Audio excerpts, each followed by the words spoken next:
पश्चिम बंगाल राजभवन में संविदा पर काम कर रही एक महिला कर्मचारी की याचिका पर सुप्रीम कोर्ट संविधान के अनुच्छेद 361 के प्रावधानों की समीक्षा करने के लिए तैयार हो गया है।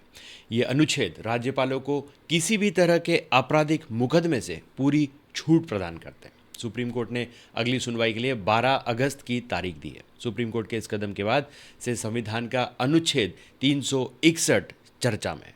पश्चिम बंगाल में राजभवन की महिला कर्मचारी द्वारा राज्यपाल सीवी आनंद बोस पर छेड़छाड़ और वहां तैनात अधिकारियों द्वारा गलत तरीके से बंधक बनाए रखने का आरोप लगाया। इस गंभीर आरोपों को राज्यपाल ने इंजीनियर्ड नरेटिव बताते हुए खुद ही खारिज कर दिया। इस अनुच्छेद के कारण ही राज्यपाल को छूट मिली तो महिला शिकायत लेकर आगे बढ़ी। अब लोकसभा चुनाव के दौरान इस घटनाक्रम से राजनीतिक टकराव हो रहा है। समझते हैं कैसे। हालांकि लोकसभा चुनाव 2024 के दौरान सामने आए इस घटनाक्रम से राजनीतिक टकराव शुरू हो गया है। तृणमूल कांग्रेस शासित पश्चिम बंगाल सरकार और राज्य भवन के बीच मतभेद और ज़्यादा गहरे हो गए। बंगाल की मंत्री चंद्रिमा भट्टाचार्य ने राज्यपाल पर महिलाओं का अपमान करने का आरोप लगाया। चुनाव प्रचार के दौरान प्रधानमंत्री नरेंद्र मोदी के राजभवन कोलकाता में रुकने के कार्यक्रम पर भी उंगलियां उठाई जा रही हैं। राजभवन कर्मचारी के बयानों के आधार पर कोलकाता पुलिस ने शिकायत दर्ज की। हालांकि संविधान के अनुच्छेद 361 के तहत प्रदान की गई छूट के कारण पुलिस इस मामले में राज्यपाल सीवी आनंद बोस का नाम नहीं ले रही है। इसके बाद महिला याचिका लेकर सुप्रीम कोर्ट के दरवाजे पर पहुंची। आइए जानते हैं कि भारतीय संविधान का अनुच्छेद 361 क्या है, उसके प्रावधान क्या क्या और यह कैसे राज्यपालों को आपराधिक मुकदमे से इम्यूनिटी देता है। और जानेंगे अनुच्छेद 361 है क्या। भारत के संविधान का अनुच्छेद 361 भारत के राष्ट्रपति और राज्यों के राज्यपाल को दी गई छूट से संबंधित है।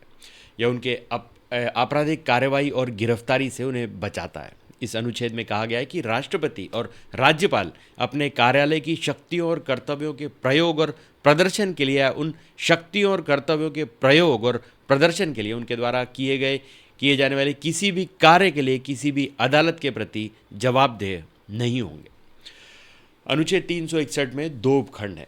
अब ये क्या कहते हैं, ये उपखंड अनुच्छेद 361 के 2 उपखंड हैं जो कहते हैं, पहला उपखंड कहता है कि राष्ट्रपति या किसी राज्य के राज्यपाल के खिलाफ उनके कार्यालय के दौरान किसी भी अदालत में कोई आपराधिक कार्रवाई शुरू या जारी नहीं की जाएगी। दूसरा कहता है कि गिरफ्तारी के लिए कोई प्रक्रिया नहीं होगी। राष्ट्रपति या किसी राज्य के राज्यपाल को उनके कार्यालय के दौरान किसी भी अदालत में कोई कानूनी कार्रवाई नहीं चल सकती। यानी उनके पद पर रहते हुए न तो उनके खिलाफ आपराधिक मुकदमा दर्ज हो सकता है और न ही किसी अदालत में आपराधिक कार्यवाही चल सकती है। इस पूरे मामले में सुप्रीम कोर्ट में प्रैक्टिस करते सीनियर वकीलों ने क्या बताया, अब ये भी समझते हैं। सुप्रीम कोर्ट में प्रैक्टिस करने वाले एक सीनियर वकील ने कहा कि अनुच्छेद 361(2) में कहा गया है कि राष्ट्रपति और राज्यपाल के खिलाफ अदालत में आपराधिक मामला शुरू नहीं किया जा सकता, लेकिन पुलिस द्वारा एफआईआर दर्ज की जाती है। इसलिए तकनीकी रूप से पुलिस एफआईआर दर्ज कर सकती है और जांच कर सकती है। एक अन्य वकील ने बताया कि संविधान के अनुच्छेद 361 के अनुसार राज्यपाल और राष्ट्रपति को संवैधानिक कर्तव्यों का पालन करने के लिए अदालत में किसी भी बात का जवाब देने से छूट प्राप्त है। इसलिए यह कानून का एक साफ सुथरा सवाल है कि जिस पर अभी तक निर्णय नहीं लिया गया कि क्या प्रतिरक्षा खंड में उनके कर्तव्यों के अलावा कुछ भी शामिल है। अब सुप्रीम कोर्ट ने ऐसे ही मामले में पहले क्या किया था, ये बात भी जानने की ज़रूरत है।